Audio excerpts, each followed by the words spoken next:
create new partnerships and be doing this around the city with various populations and organizations. And I think we want to be able to offer these and not create a budgetary strain for any of the wonderful organizations. So we'd like to offer them for free, but also the Porch is very committed to paying its teaching artists. So fundraising is going to be part of the endeavor going forward. And we already got a great gift this last week, so we have kind of a cushion to move forward on. But you'll see us, really making asks, and if anyone here is interested in donating toward this, we've got a little flyer over there. But also, if you know of anyone who you think, foundations, corporate sponsors, grantors, but that will all be in the follow-up survey. And I think I've taken more than my 5 minutes, and Yolanda has a hard stop at 4, so I'm going to go ahead and hand this over to Yolanda.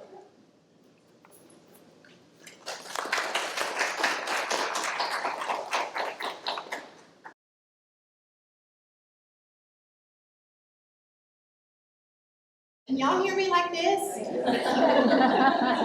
I'm the clinical director of a program. Right now we're serving 74 women. So I know I don't carry my voice. So Katie asked me to kind of, well, first of all, I'm Yolanda Maness. I am the clinical director here at Mending. I am a licensed professional counselor. I'm also a licensed alcohol and drug abuse counselor, which specializes in addictions. I have been working in the nonprofit addiction field. Well, I've been working in the addiction field 10 years. I have a special heart for the nonprofit, and the reason being is because addiction is complex, multi-layered. Families are involved. There's just a massive amount. And guess what? There's not a lot.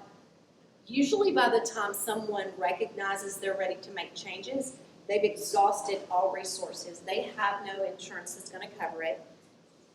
Families barely keeping food on their own tables, and then are going to take in a lot of these women's children so they can get services, so they can't afford it. And if they could, they'd probably work in a program of themselves that tells them don't do it anymore to not enable the addiction. So just a multitude of things. So I found a passion in nonprofit. I will go ahead and share with you really quick that I am actually an alumni of Mending Hearts.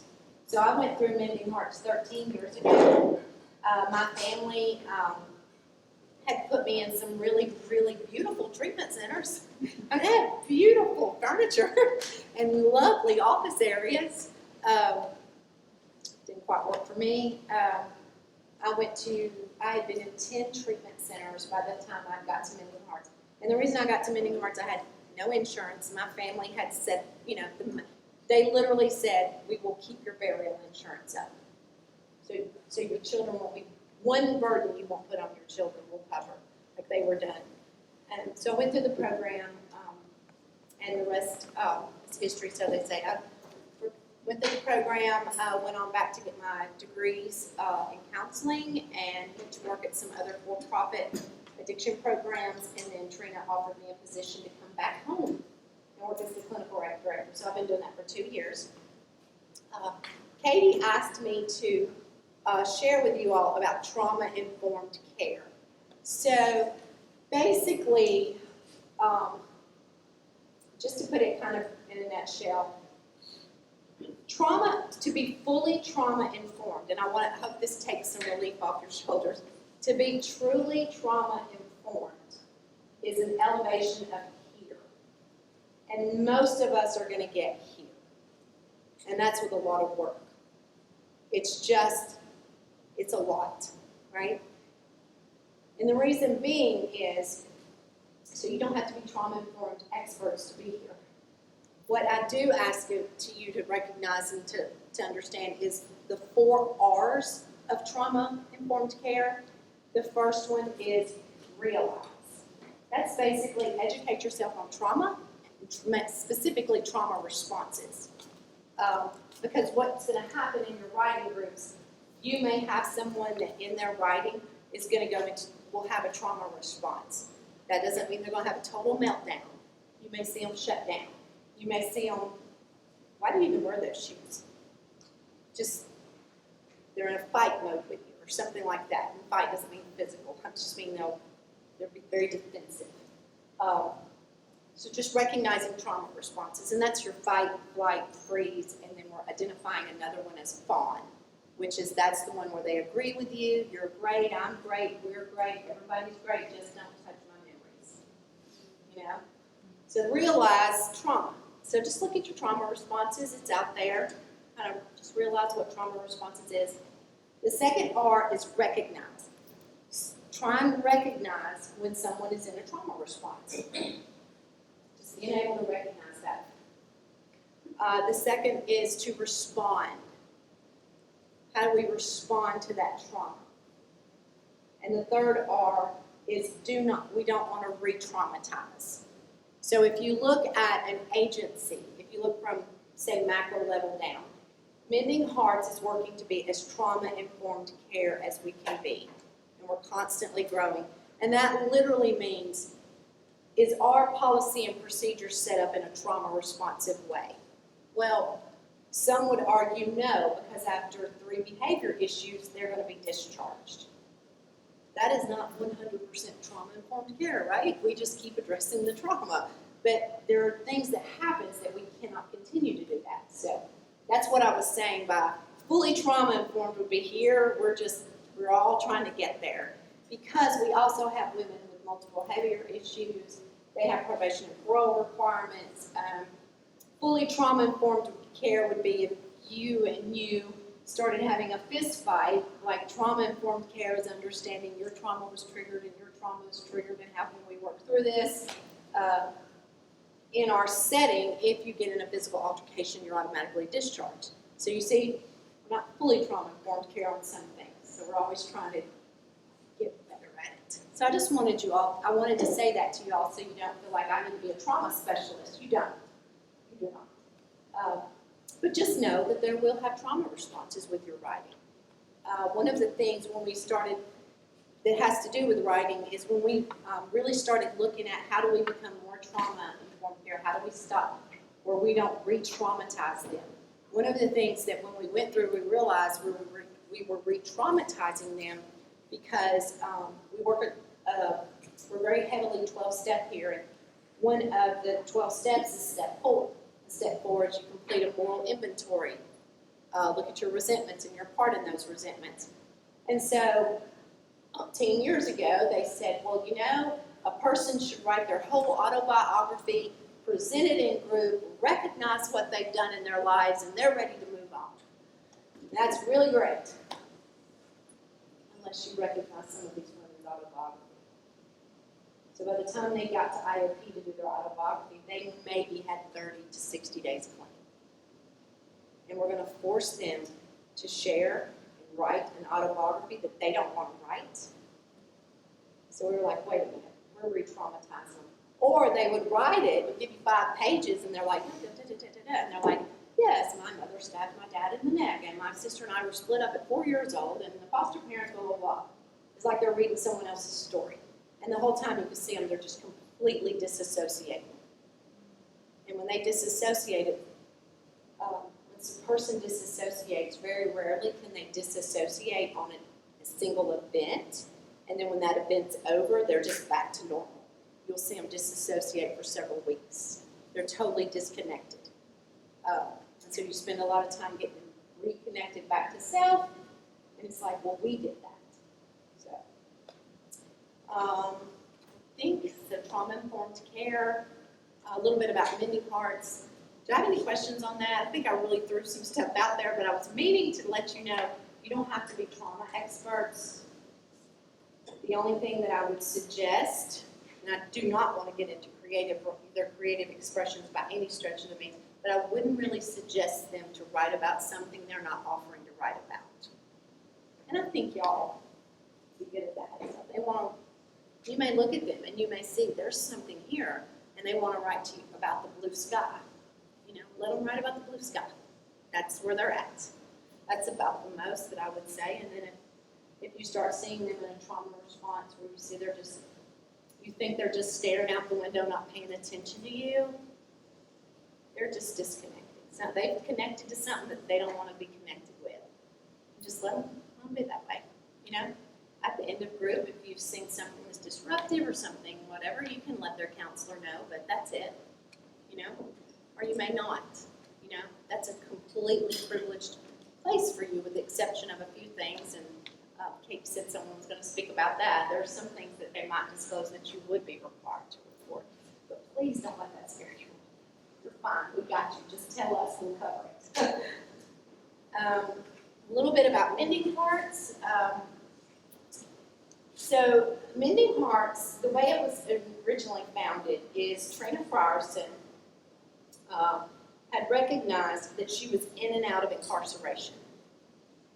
In and out, in and out, in and out. And what she was able to recognize with some wonderful people is she, in a way, was being set up for failure. So if you look at women and men coming out of incarceration, when they are released from the jail, they're released from the jail or the prison. There is no ride to their home. They either have someone pick them up or they will walk. Just yesterday, my husband called me and said, there's a guy just got out of prison. He's walking down the street. And I was like, really? Because he drives a dump truck around here. He said, yeah, he's got it on his TDOC uniform. And he had been released. Had a little bag. You're released right there out of their door. So you got that, right? Is family there to pick me up? Do they even want to? So there I am standing out the door. They will have usually 48 hours or 72 hours to get to their probation or parole officer. They don't have a bus pass to get there. They might not have a ride there. Then their probation and parole officer is going to tell them, you've got so many days to get a job. Well, they got to get an ID. What is that, $12 now? Doesn't sound like a lot, but if you have no money, who's going to give you $12 to get an ID? Or the bus pass to get there. Then you got to go get your Social Security card. Now that's free, but that's a whole mess in and of itself to go to the Social Security office, wait in line, have something to show who you are. Oh, that's easy. Get you a piece of mail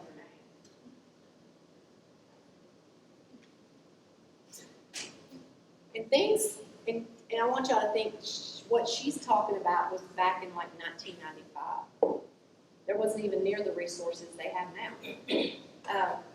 So then the job market, some of you have been in that, I don't know, some of you are newly moved to Nashville, but anyone who's lived here more than 8 years, you know that the job market and the housing was not like it is today, right? And so the job market, if they went in and filled out an application and they've got a felony, they're not getting a job. They're not getting a job. If they've been incarcerated 4 or 5 years, they don't have a work job. They don't have an employment records for the past 5 years. They're not getting a job. Jobs were highly competitive, especially back when Trina was starting out. She just went through a lot of struggles, and what she decided was, why does it have to be this way? Why can't we do something different?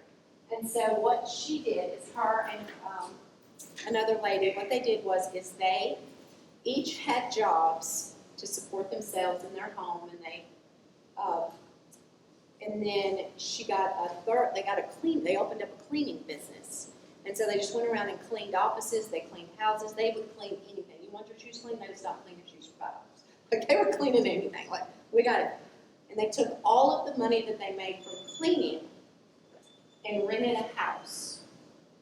They rented a house, stored it with groceries, got a few bus passes, and someone told them about someone who was getting out of prison who didn't have a ride, and they would go literally pick her up, take her to the house, feed her, give her a bus pass, reach out to some of their friends, get her some clothes, help her get a job, let her clean, and that grew into what you're looking at today. And it's grown. Now we are a full continuum of care, basically meaning if you think of it like here's a person and this is drugs and alcohol and it's just immersed in their body. As the drugs and alcohol start to leave the body's like, oh no, I need that back. You've got to give that back to me because I've been depending on you for my dopamine, my serotonin, all this stuff. and now you're gone, I'm fixing to be depleted, I need you back. And your blood pressure stopped. Like all types of medical stuff happens. So when a person, there's certain specific drugs that when they come off of them, they have to be medically monitored, especially if they have medical conditions.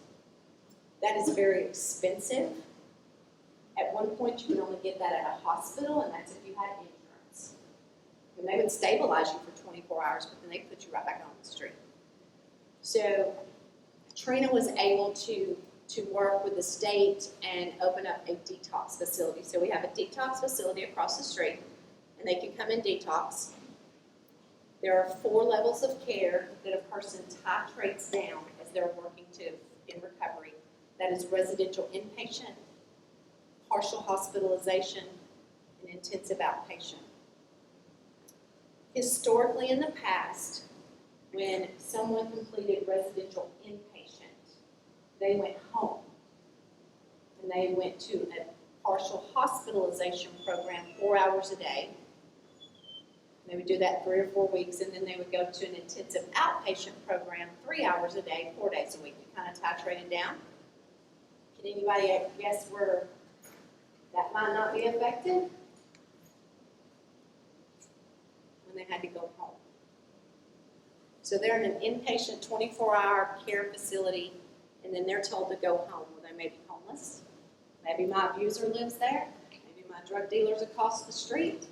Maybe I'm going home and it's Thanksgiving and the uncle is there that we don't mention, but we all know what he does. So that's why nobody leaves the kids alone with him. They're going home to all that. Then they got a probation and parole officer saying, you know what, glad you went to treatment, now you need a job in 72 hours and you need to start paying your probation fees. Oh, by the way, you need to pay these fines and restitutions. And they relapse. I don't have any research to support this other than what I watch and what I hear and what I've experienced. It is my deepest belief that addiction treatment might not be as difficult and as elusive as it is. Maybe we've been doing the wrong things. Because she leaves treatment, she goes home, supposed to go to PHP and IOP, she's relapsed in a month. She's a failure. Addiction didn't work. That treatment program wasn't good. I challenge, maybe we've been looking at it wrong. And I think that's what Trina's model has done, is trying to look at it a different way. And what it is basically, once they complete residential inpatient, which is across the street, they can come over to this side of the street, all down the street, the houses you see. They live on our campus and can attend clinical services. But when they're out of clinical services, they have case management and staff here in a community to support them as they're navigating recovery. Then when they complete all of their clinical services, they can live here up to 2 years while they're applying the skills. And we are randomly drug screening. We have case management services. We have a peer-led group. This whole campus will meet in here every Thursday at 4 o'clock, and they do community group and help each other, challenge each other, support each other. So that's Mending Hearts. I could sit here all day and talk to you about Mending Hearts and all of the nuances. There is a lot of celebrations that happen here at Mending Hearts, and there's a lot of tears that happen here at Mending Hearts. And I'm so excited that you're going to get to be a part of that. It's really great. Do you have any questions for me? I was telling Katie I had a hard stop at 4. We have pick my stepdaughter up at a certain time every other Friday, and we thought we had coverage, and sometimes 19-year-olds aren't as dependable as you want them to be. Her sister was supposed to bring her, and she was telling Katie, she said, well, I've been exposed to COVID. And we're like, you live with your sister. She's like, I can't bring her, I've been exposed. And we're like, you live with her. She's like, I know, it's just too dangerous. We'll just go get her. We had, not to be too much on it, but you had said 4 hours, and I think we got to 3.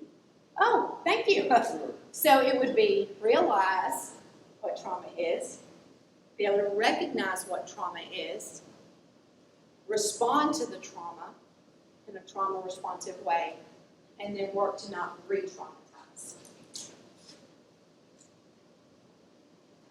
And just in a real quick nutshell, what you'll probably see would be just as you're probably going to see more freezing where you're at. It's fight, flight, freeze, and we're recognizing bond. When I educate them on it, because we're educating them, they don't know what it is. They've been living in a trauma response for years. But when I educate them, the way I try and say to them is, think of it as if your great times 20 grandmother. She's out. She is hunter-gatherer era. She's out picking berries. She sees this saber-toothed tiger 5 foot from her. And guess what? She doesn't have a cell phone to Google what that is. She can't take a picture and send it. She doesn't know what that is. She has no clue. Or maybe it's a beautiful, intricate snake with this beautiful pattern on it. I don't know. She doesn't know what that is. Maybe that's, this is almost pre-verbal humans. She doesn't know what that is. Well, she was given a gift of a reptilian brain that says, that's not safe. And it produces chemicals in her brain that will either have her shut down and freeze and not move, or it will have her with a massive amount of adrenaline that shoots through her that she can't explain, that she can run faster than she's ever ran, or it will cause a massive amount of chemicals that creates this aggressive response where she's ready to go at it. She didn't think her way through that. She didn't say, oh, please raise some adrenaline so I can fight this tiger. It's just a natural response of protection that we all have to survive. We just don't have to survive like they did 1,000 years ago. But she had it, and it's in all of us. If I'm 4 years old and my mother just starts slapping me because she's that drunk and wants to hurt me or whatever, right? I'm going to freeze to try and keep her from hitting me anymore. Well, if I don't have the right therapy, the right tools, the right process to work that out of my body, I'm going to stay in it. There's a really amazing video on YouTube that someone showed me once. It's like, oh, you need to look at this. It's really cool. And it's a polar bear. And you should look at, if you want to Google something, polar bear, it's a trauma response. And it's this polar bear. And the polar bear has, it has this helicopter flying. And the polar bear sees it. And it goes into this trauma response and it starts running. And I mean, this polar bear is running and running. And the whoever's in the helicopter, I guess they're studying polar bears, but they like shoot it with this tranquilizer, and it immediately goes down. Okay, so this polar bear, the reason they studied is this polar bear was in a trauma response when the tranquilizer hit. Okay, so it stopped, it was in a trauma response. Well, as the tranquilizer wears off, the polar bear starts waking up, and it does something really cool. It literally shakes. It starts shaking its whole body. Animals have trauma responses. They just have natural, in their life, their setting, they're able to run it out of them. They will like really, really run, or they will shake really hard, and it's like they're shaking their system back online. But we as humans don't do that. It's in us. We've just, I don't know if you should quote me on this, but we've kind of evolved out of that. But we evolved out of some of the things that our body has to naturally overcome some things. If that makes any sense at all. I know I'm going to leave here and think, Yolanda, that made no sense to me. Yolanda, thank you so much. That was really great. I know you have to go.